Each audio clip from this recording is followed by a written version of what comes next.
పెళ్లి చేసుకున్నాక మార్చుకోవచ్చులే. చాలా జాగ్రత్త అమ్మా. కనీసం వారానికి ఒకరు నాకు ఫోన్ చేస్తారు, అన్నా ఇలా వివాహం జరిగిపోయింది, మావాడు ఇంకా రక్షణలో లేడు, చాలా బాధపడుతున్నాం. ముఖ్యంగా సహోదరులకు చెప్తున్నా, take a stand my sister. అవతలి వ్యక్తి యేసు ప్రభువును నమ్మి రక్షింపబడినటువంటి విశ్వాసి అయితే తప్ప మీ జీవితాల్లో వారిని అనుమతించకండి.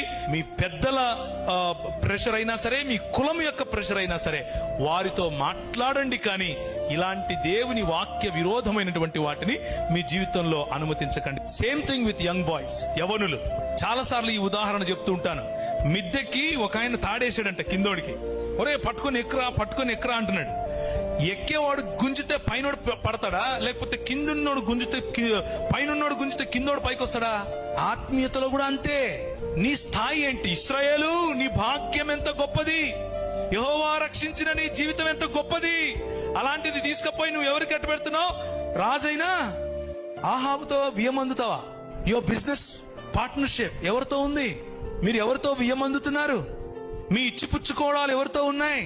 నేను లోకంలో మీరు ఉండకండి అని చెప్పట్లేదు, లోకంలో మీ సంబంధం ఉండకూడదని చెప్పట్లేదు, మీ బంధుమిత్రులతో మీ సంబంధం ఉండకూడదని చెప్పట్లేదు.